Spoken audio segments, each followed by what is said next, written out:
मित्रांनो, शेअर बाजार म्हटलं की आपल्याला आठवतं ते म्हणजे फक्त शेअर्स खरेदी करणे आणि विक्री करणे.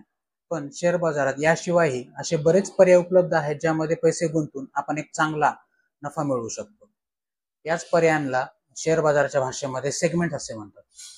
त्यातील जो पहिला सेगमेंट आहे तो आहे इक्विटी किंवा त्याला कॅश मार्केट असेही म्हणतात.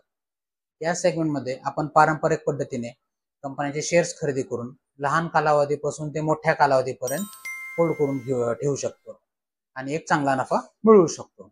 त्यानंतरचा जो दुसरा सेगमेंट आहे तो आहे फ्युचर अँड ऑप्शन सेगमेंट. या सेगमेंटमध्ये आपण भविष्याच्या किमतीवरती सट्टा लावत असतो.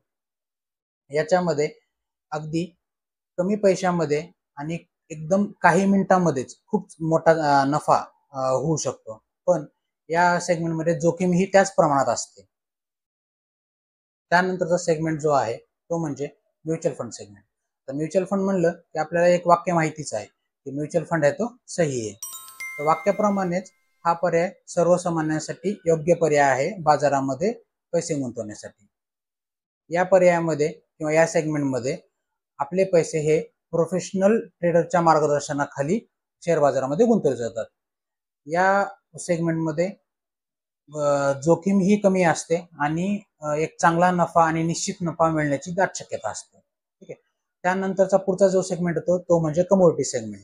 आता कमोडिटी सेगमेंट म्हणजे या सेगमेंटमध्ये आपण कच्च्या मालामध्ये किंवा जे आपण वस्तू म्हणू शकतो त्याच्यामध्ये आपण पैसे गुंतवू शकतो.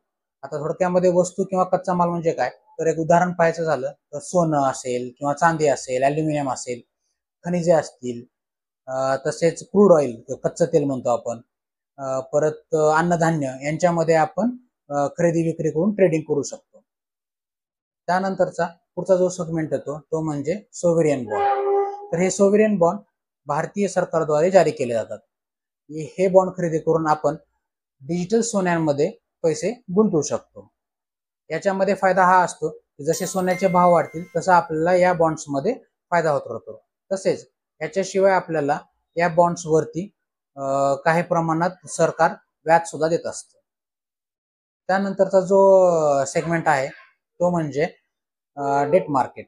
तर डेट मार्केटमध्ये सरकारी संस्था तसेच खाजगी संस्था काही बॉन्ड्स जारी करत असतात.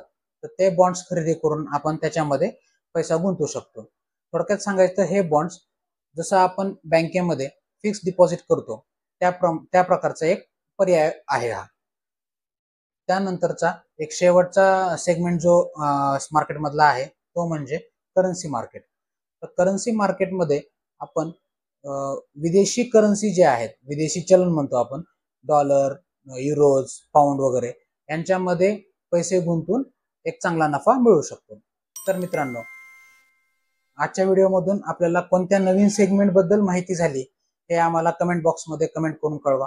तसेच व्हिडिओ कसा वाटला, माहिती कशी वाटली हे सुद्धा आम्हाला कमेंट बॉक्समध्ये कमेंट करून कळवा. व्हिडिओला लाईक करा आणि शेअर करा. धन्यवाद.